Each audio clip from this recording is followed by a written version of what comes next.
खुदा ना जाने तुझको मैंने कहाँ खोया, ये कैसी पहेली है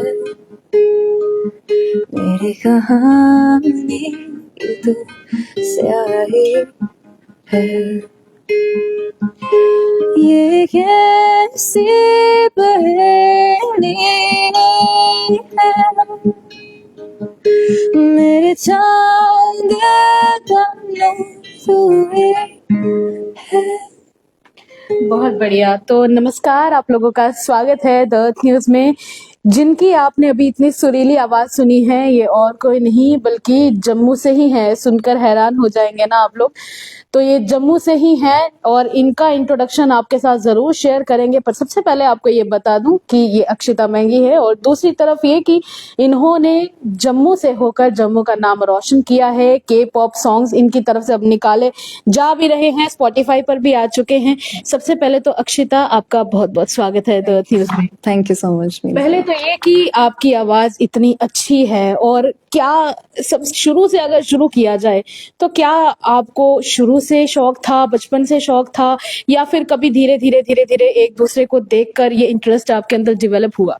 आई थिंक शुरू से ही शौक था कि म्यूजिक ट्राई करना है, एंड देन मम्मा ने हिंदुस्तानी क्लासिकल वोकल्स में डाल दिया था।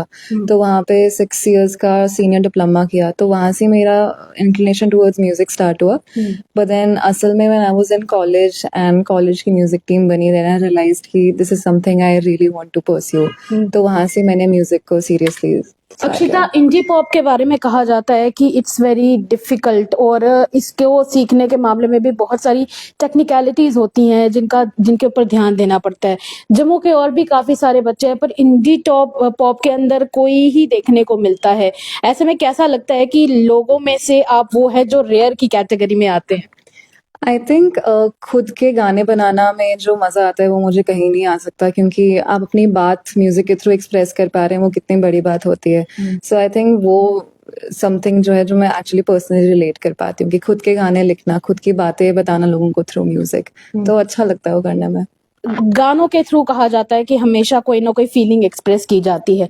कौन सी फीलिंग ऐसी है जो आप सबसे ज्यादा पसंद करते हैं एक्सप्रेस कर पाना, feelings I mean in songs के थ्रू, इन गानों के थ्रू?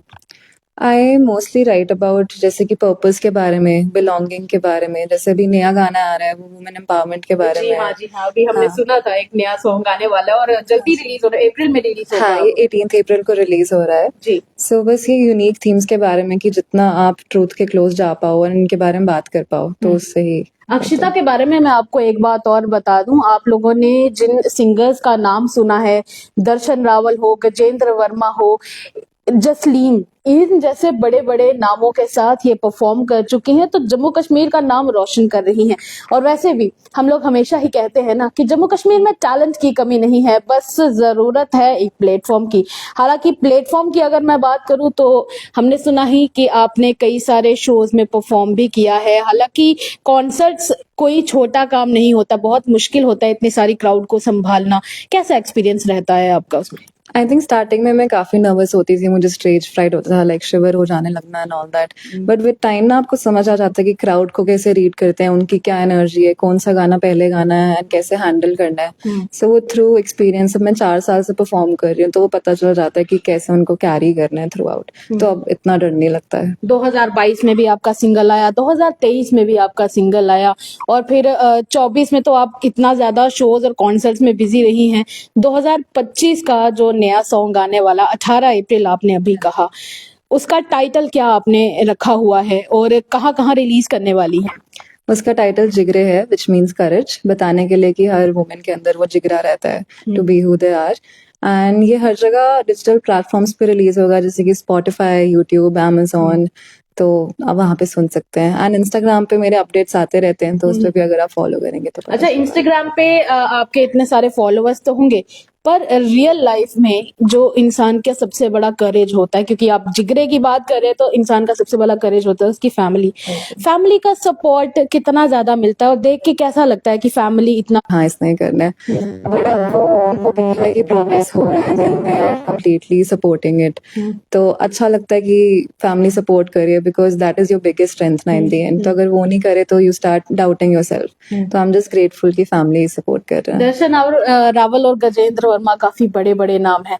कहा जाता है कि वो लोग जब आते हैं तो कई बार होता है कि जो पहले स्टेज को संभाल रहे होते हैं जो सिंगर्स, उनको वो स्पेस और उतना टाइम नहीं मिल पाता है।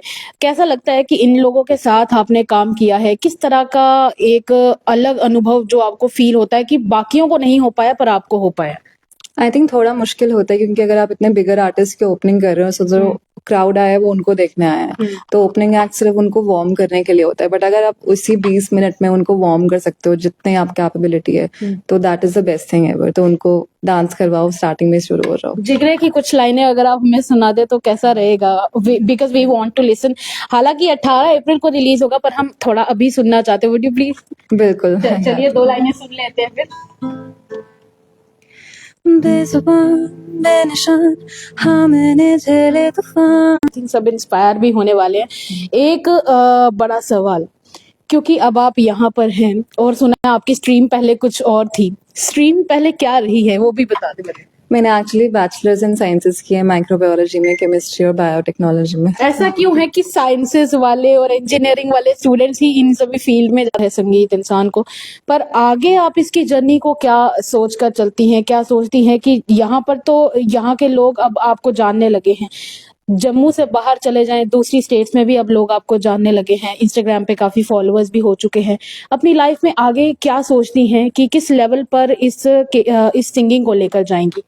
आई थिंक इंडिया के बाहर भी उम्मीदें हैं कि जाएगा एक दिन। अच्छा, इंडिया के बाहर भी उम्मीदें हैं। मैं इंग्लिश गाने भी लिखती हूँ तो एम है कि इंटरनेशनल जाए। तो इसका मतलब ये है कि आने वाले समय में हम आपको उस प्लेटफॉर्म पे क्योंकि just keep doing what you love and self doubt आते रहता है, पता नहीं चलता कि क्या करना है, कौन सी डायरेक्शन में जाना है, बस उस चीज को ओवरकम करना पड़ता है and then it is very easy to flow and guidance लेते रहो, चीजें पूछते रहो लोगों से because there is no end to that. So sky is the limit to what you love. Sky is the limit. तो स्काई इज द लिमिट के साथ आज इस इंटरेक्शन को खत्म करते हैं। बहुत बहुत शुक्रिया बातचीत करने के लिए, क्योंकि आगे आगे आप तरक्की करते जाएंगे तो समय शायद आपके पास कम हो गया। So thank you for having me.